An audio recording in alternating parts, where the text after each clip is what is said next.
கும்பராசி அன்பு சொந்தங்களுக்கு வணக்கங்க. காலபுருஷனுடைய 11வது ராசி. எதுலேயுமே தைரியமான குணம், தன்னம்பிக்கையான குணம், நீதி, நேர்மை, கண்ணியம், கட்டுப்பாடு இது எல்லாத்துக்கும் சொந்தக்காரங்க கும்பராசி தான். ஒரு விஷயம் செய்யணும்னு முடிவு பண்ணிட்டா அதிலிருந்து பின்வாங்கவே மாட்டாங்க. யார்கிட்டையும் பொய் சொல்ல மாட்டாங்க, யாரையும் ஏமாற்ற மாட்டாங்க.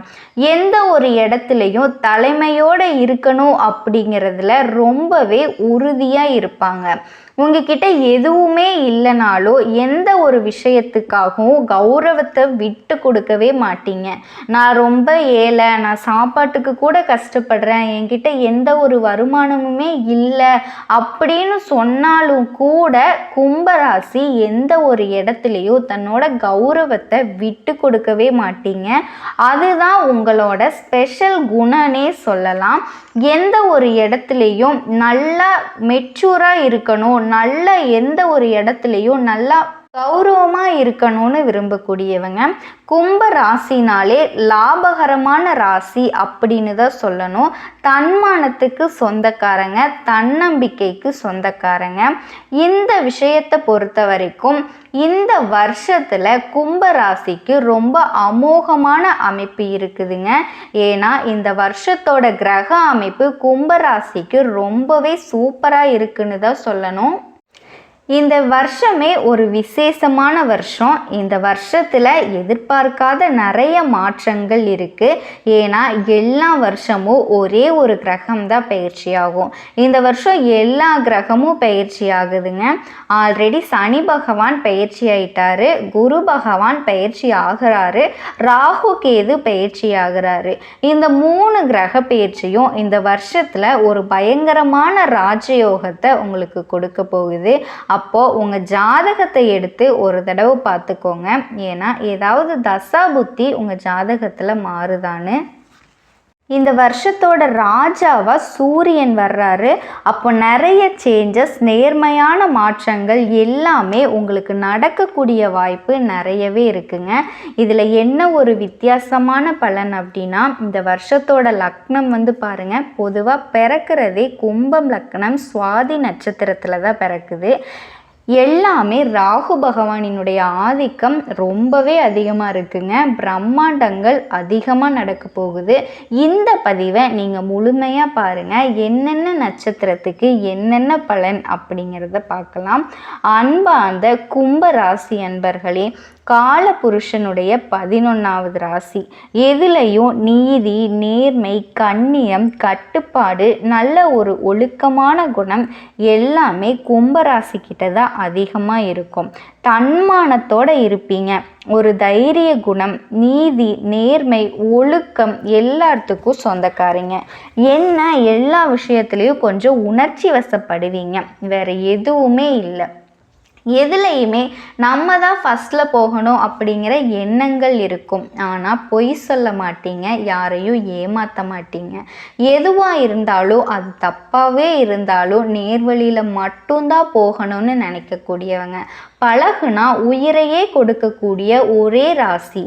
எதுலையும் தன்னம்பிக்கையோடு இருப்பீங்க. எது வந்தாலும் பார்த்துக்கலான்னு உங்கள் கூட இருக்கவங்களுக்கு நீங்கள் தைரியம் சொல்லுவீங்க. கும்ப ராசிக்கு இந்த வருஷத்தில் 3 கிரக பயிற்சி வருதுங்க. ஃபஸ்ட்டு சனி பயிற்சி ஆல்ரெடி ஆயிடுச்சு. அடுத்து குரு பயிற்சி வரப்போகுது. ராகு கேது பயிற்சி வருது. இந்த 3 கிரகத்தை மையமாக வச்சு தான் இந்த புத்தாண்டு பலனை எடுக்கணும். 3ஓட தொடர்பில் தான் எடுக்கணும். இது எல்லாமே அதிக நாட்கள் ஒரு ராசியில் சஞ்சாரம் செய்வாங்க. இப்போ சனி பகவான்னா 2.5 வருஷம் ஒரு ராசியில் சஞ்சாரம் செய்வார். குரு பகவான்னா 1 வருஷம், ராகு கேதுனா 1.5 வருஷம். இதை வச்சு தான் வருட பலனே எடுக்க முடியும். இப்போ தான் இந்த வருஷத்தை பொறுத்த வரைக்கும் கும்ப ராசிக்கு நல்லதா கெட்டதான்னு பார்ப்போம். கண்டிப்பாக நல்லது தாங்க. எந்த ஒரு இடத்துலையும் கும்பராசிக்கு இனி வரக்கூடிய நாட்களில் கஷ்டம் அப்படிங்கிறதே வரவே வராது. ஜென்ம சனி, ஏன்னா கிரக அமைப்பு அவ்வளோ சூப்பராக இருக்குது. ஜென்ம சனி முடிஞ்சு பாத சனி வருது. இப்போ போய் நல்ல பலன்னு சொல்கிறீங்களேம்மா அப்படின்னு தானே கேட்குறீங்க. கண்டிப்பாக பாத சனி வந்தாலும் குரு உங்களுக்கு குறைச்சிருவார். குரு பகவான் உங்களை ரசித்து வாழ வைக்க போகிறாரு. இனி வரக்கூடிய காலம் இன்ப காலமாக மாறும். குரு பார்த்தால் கோடி நன்மைன்னு சொல்லுவாங்கள்ல, அது உங்களுக்கு தான். குரு உங்கள் ராசியை பார்க்கறதுனால இனி வரக்கூடிய அத்தனை நாளுமே நீங்கள் மனசில் எந்த ஒரு விஷயம் நினச்சாலும் குரு நீ மனசில் ஆசையை மட்டும் வை, அதை நான் நிறைவேற்றுறேன் அப்படின்னு உச்சத்தில் உக்காந்துருக்காரு. அதனால நீங்கள் எந்த ஒரு இடத்துலையுமே பயப்படாதீங்க. பாத சனியை கண்டு பயப்படாதீங்க. அது பெருசாக எந்த ஒரு பாதிப்புமே உங்களுக்கு கொடுக்காது. இத்தனை நாளாக இன்ப காலமாக இல்லை, நான் கஷ்டத்தையே தான் பட்டுட்டு இருந்தேன் அப்படின்னு நினச்சிட்டு இருந்திருப்பீங்க. இப்போது பாத சனினால் எனக்கு இப்போ தான் ஜென்ம சனியே முடிஞ்சுது, அடுத்தது பாத சனி வருது அப்படின்னு வேதனைப்படாதீங்க. கண்டிப்பாக பாத சனி உங்களுக்கு ஒரு தடையாக தான் இருந்திருக்கும். ஆனால் இப்போ அந்த விஷயம் உங்களுக்கு நடக்கவே நடக்காது. உங்களுக்கு பார்த்தாவே தெரியும், ஜென்ம சனியால் நீங்கள் நிறைய மேடு பள்ளம்லாம் தாண்டி வந்திருப்பீங்க. யாருமே கஷ்டம் இல்லாத கர்ம வினை இல்லாத மனுஷனே கிடையாதுங்க. கடவுள் கண்டிப்பாக எதுவாக இருந்தாலும் அதை திருப்பி கொடுப்பாரு. இந்த 3-4 மாதமாக ரொம்பவே கஷ்டப்பட்டிருப்பீங்க கும்பராசிக்காரங்க. மனக்குழப்பத்தில் இருந்திருப்பீங்க. தன்னம்பிக்கையை இழந்து உடஞ்சி உக்காந்துருப்பீங்க. என்னடா லைஃப் இது, கஷ்டப்பட்டுட்டே இருக்கமே, என் கஷ்டமே தீராதா, எனக்கு நல்ல நேரமே வராதா அப்படின்னு ரொம்பவே வேதனைப்பட்டு உக்காந்துருப்பீங்க. நீங்கள் தன்னம்பிக்கையை இழக்கவே கூடாது, தைரியம் வரணும். அதுதான் கும்பராசிக்கு அழகு. இனி வரக்கூடிய நாட்கள் எல்லாமே நல்லா இருக்கு. ஏன்னா சூரியன் உங்கள் ராசியில் உச்சத்தில் இருக்காரு. இனி நீங்கள் எதுக்காகவும் கவலைப்பட தேவையில்லை. எந்த ஒரு விஷயமும் உங்களை இழக்கவே வைக்காது. எந்த ஒரு விஷயத்தை நீங்கள் இழந்திருந்தாலும் அது உங்களுக்கு திரும்ப கிடைக்க போகுது. சனி பகவானுக்கு மட்டும் ஒரு சில வழிபாடு பண்ணுங்க, எல்லாமே சரியாயிரும். இதுக்கு முன்னாடி நிறைய பேருக்கு உடலில் பிரச்சனை, பூமியில் பிரச்சனை, வீடு வாங்குறதுல பிரச்சனை கண்டிப்பாக வந்திருக்கும். இல்லைனா வண்டி வாகனத்தினால பிரச்சனை, இதில் ஏதாவது ஒரு செலவு வந்திருக்கும். வேலை பார்க்குற இடத்துல பிரச்சனை, நீங்கள் இருக்கிற இடத்துல பிரச்சனை, பூமியை மாற்றிருப்பீங்க. இல்லைனா ஒரு இடத்துல இருந்து இன்னொரு இடத்துக்கு போயிருப்பீங்க, அந்த இடம் செட் ஆகிருக்காது.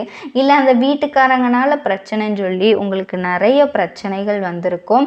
நிறைய விஷயத்துக்காக செலவு பண்ணியிருப்பீங்க. படிப்புக்காக செலவு, வேலைக்காக செலவு, குடும்பத்துக்காக செலவுன்னு. அதே மாதிரி உடம்புலையும் நீர் சம்மந்தப்பட்ட நோய், இதயம் சம்மந்தப்பட்ட தொந்தரவுகள்லாம் உங்களுக்கு நிறையவே இருந்திருக்கும். எதுலேயுமே இந்த 2-3 மாதம் எந்த ஒரு விஷயம் எடுத்தாலும் அதில் ப்ரெஷர் தான். அவ்வளோ கஷ்டம் உங்களுக்கு. ஃபஸ்ட்டு நீங்கள் அதிலிருந்து தைரியமாக வாங்க. இனி இந்த வருஷத்தில் உங்களுக்கு நடக்கக்கூடியது எல்லாமே நல்லதாக தான் நடக்க போகுது. உங்களுக்கு இருந்த அத்தனை கஷ்டமும் விலக போகுது. இனி எல்லா இடத்துலையும் சாதிக்கக்கூடிய நேரம் வந்துருச்சுங்க. எந்த ஒரு விஷயத்துலையும் நல்ல பேர் கிடைக்க போகுது. கண்டிப்பாக பெரிய லெவலில் சாதிக்கக்கூடிய ஒரே ராசியாக கும்பராசி வரப்போகுதுங்க. திருமண வாழ்க்கை சூப்பராக இருக்க போகுது. காதல் திருமணமா, 2வது திருமணமா, அது உங்களுக்கு நடக்கக்கூடிய வாய்ப்புகள் இருக்குது. இத்தனை நாள் குழந்தை பாக்கியம் இல்லாத நபர்களுக்கு குழந்தை பாக்கியம் கிடைக்கக்கூடிய வாய்ப்புகள் இருக்குது. வெளிநாடு வெளியூர்லாம் போய் படிக்கக்கூடிய வாய்ப்புகள் இருக்குது. இல்லை போய் வேலை பார்க்கக்கூடிய வாய்ப்புகள் இருக்குது. இத்தனை நாளாக நான் ஒரு தொழில் பண்ணுறதுக்காக, ஒரு பிஸ்னஸ் பண்ணுறதுக்காக நான் பேங்க்கில் போய் லோன் கேட்டு அலைஞ்சிட்டே இருந்தேன், ஆனால் அது எனக்கு கிடைக்கவே இல்லை அப்படின்னு சொல்லிட்டு இருந்திருப்பீங்க. இந்த வருஷம் உங்களுக்கு அது கண்டிப்பாக கிடைக்குங்க. 100க்கு 100% உங்களுக்கு நடக்கிறது எல்லாமே நல்லதாக தான் இருக்க போகுது. இப்போ நீங்கள் ஒரு தொழில் செஞ்சீங்கன்னா அது கண்டிப்பாக உங்களுக்கு சக்ஸஸாக தான் இருக்கும். இந்நேரம் நீங்கள் அதுக்கு பிளான் பண்ணியிருப்பீங்க, அதுதான் நல்லது. இப்போது நட்சத்திர பலன். அவிட்ட நட்சத்திரத்தில் பிறந்தவங்க தன்னம்பிக்கை, தன்மானம், ஒழுக்கம், நீதி, நேர்மை இது எல்லாத்துக்குமே சொந்தக்காரங்க. கண்டிப்பாக இனி வரக்கூடிய நாட்கள் உங்களுக்கு நல்ல நாட்களாக தான் இருக்கும். வீட்டில் ஏதாவது ஒரு சுப செலவு, சுப நிகழ்ச்சி கண்டிப்பாக நடக்குங்க. எதுக்காகவும் கவலைப்படாதீங்க. அதே மாதிரி சதய நட்சத்திரத்தில் பிறந்தவங்க தன்னம்பிக்கையை விட மாட்டாங்க. எதுக்காகவும் கவலைப்படாதீங்க. உங்கள் மனசில் ஆசையவை அதை நான் நிறைவேற்றுறேன்னு குரு இருக்கார். அதனால் உங்களுக்கு எந்த பிரச்சனையும் இருக்காது. திருமண வாழ்க்கை, குடும்ப வாழ்க்கை, குழந்தை பாக்கியம் எல்லாமே கிடைக்க போகுது. புரட்டாதி நட்சத்திரம் லைஃப்பை பற்றி கவலையே வேணாம். குடும்பத்தை ரொம்ப நினச்சி வேதனைப்பட்டுட்ருப்பீங்க. ரொம்பவே டீசெண்டாக இருப்பீங்க. ஒழுக்கம்னா அது உங்களை மட்டும்தான் சொல்லணும். இனி வரக்கூடிய நாட்கள் எல்லாமே உங்களுக்கு ரொம்ப சூப்பராக அமையுதுங்க. மொத்தமாகவே கும்பம் ராசிக்கு இந்த வருஷம் ஒரு பயங்கரமான ராஜயோகத்தை பெற போகிறாங்கன்னு தான் சொல்லணும்.